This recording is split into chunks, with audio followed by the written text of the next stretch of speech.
Hi, I'm just being my, motherly, nurturing self here, cooking ramen noodles. So, that's smarter. But, yeah, I was just watching a YouTube channel that I really admired last year.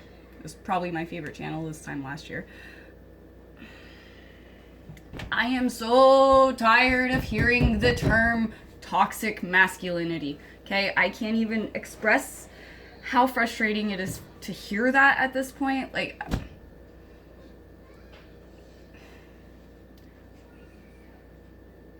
when people go through abuse, okay, generally speaking, even if the abuser's a dude, they're not just filled with masculine traits, and that's what happened.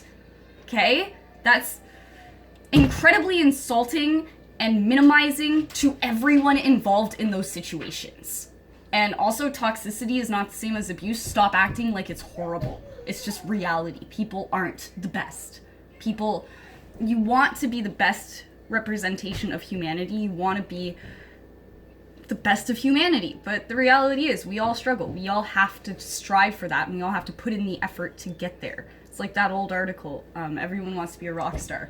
Nobody actually wants to be a rock star. Nobody wants to put in the time to practice the instrument. Nobody wants to leave their families and go on tour and not get any sleep and, maybe do drugs to stay awake. Like, maybe some people want the party lifestyle, but people who want the party lifestyle don't want to put in the effort. Nobody wants to be a rock star. But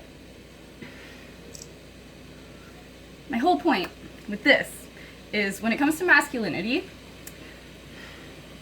there are some traits in every personality that can be toxic, okay? So if you want to say, toxic masculinity is a thing and they're responsible for so many horrors in the world, then you have to also admit that toxic femininity is a thing, and they're also responsible for atrocious horrors throughout the world as well. So, throughout history. Oh, thank you. A big bottle of Coke, thank you. Bye. I'm making some noodles if you want some.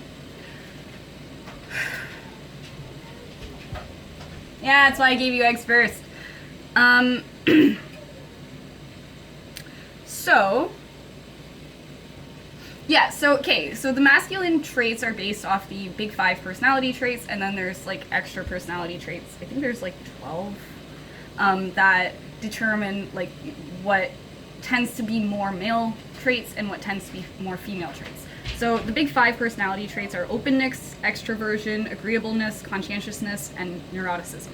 And then there's enthusiasm, assertiveness, compassion, politeness, industriousness, orderliness, volatility, and intellect. So 13, I guess. So the thing with these is you have to kind of look at it like an election. Not that there's a recent example of election fraud or anything, but whenever you look at an election demographic from, say, the state level, then it's, generally speaking, you won't see 90-10 stats unless it's a really, really, Democrat or Republican state, or male or female, area, I guess. So, if we're using the personality traits, anyways. So, but the more you go into the counties and the cities, the more you see that 90-10 representation. So in some people, you'll see some traits, because all these traits, they're not just you either are it or you're not. It can be you're just slightly more compassionate. I think compassion's a female one, but I'm not sure. You're slightly more compassionate than your brother. It'd be like that. Okay, so these traits, I think it's generally a 60-40 split, where, people think of it like it means all girls are like this. No, it means that you can be exactly who you are, and generally speaking, girls, because of biological factors, you can say it's nurture all you want, but girls and guys have different biological factors that contribute differently to how they interact with the world.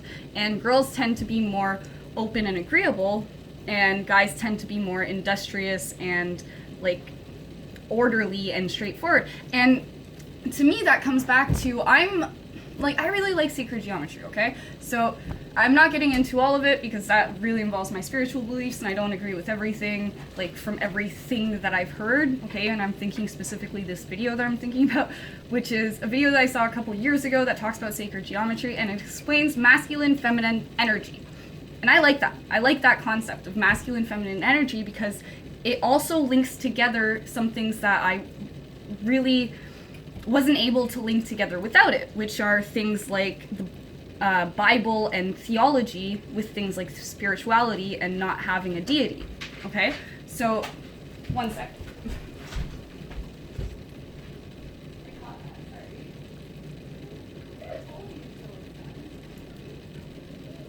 Good job, sweetie. Sorry. So,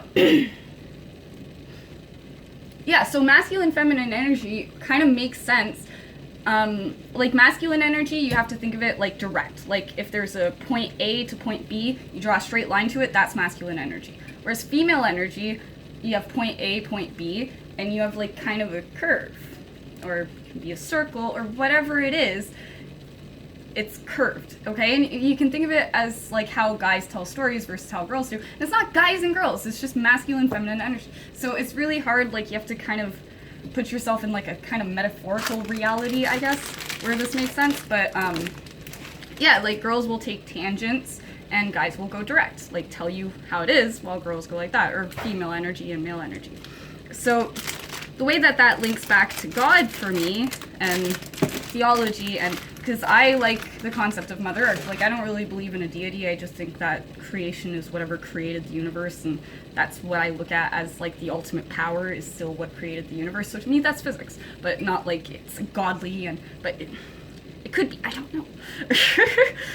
But like when you think of like God and the Bible, you think like here, hang on, it's moral behavior in contrast with moral relativity. So you know, your behavior can kind of change depending what circumstances you're in, but it's a direct, like, expression of how human beings should behave, okay?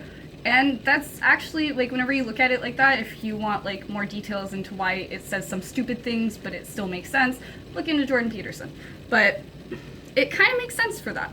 And then if you look at Mother Earth, which would obviously be the female energy, it's more fluid.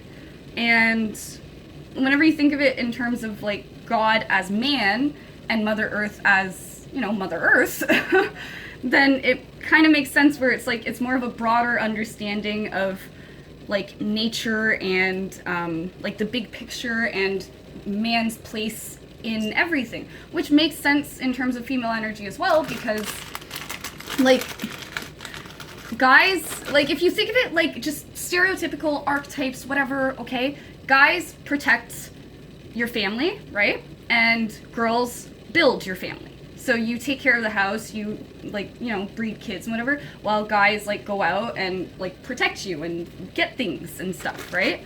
So whenever you think of it like that, it's like guys have kind of a more direct, like direct impact or desire to directly impact the world as it is, because that's what they're defending. Whereas girls have more of a, like, more reason to want to examine the big picture, because it's a girl's, like, not girl, but, like, yes, it is girls, actually, because we are the ones who biologically can do this. It's a girl's responsibility to continue your line, and to, like, make sure humans continue, right? And thrive, not just, like, survive, but do great.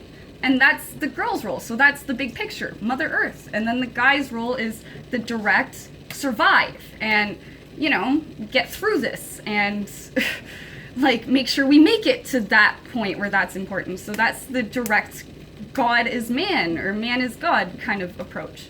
So I'm really sick of this toxic masculinity thing. There's toxic traits in everyone. There's also great traits in everyone. Okay, so let's stop focusing on the toxic masculinity if we want to stop, like, I don't know, imposing gender roles on everyone. Let's stop saying that guys are responsible for all of the evils in the world. It's primarily true because guys have been running the world. The longer girls are in positions of power, you'll see we're awful too. Okay? Anyways, take care.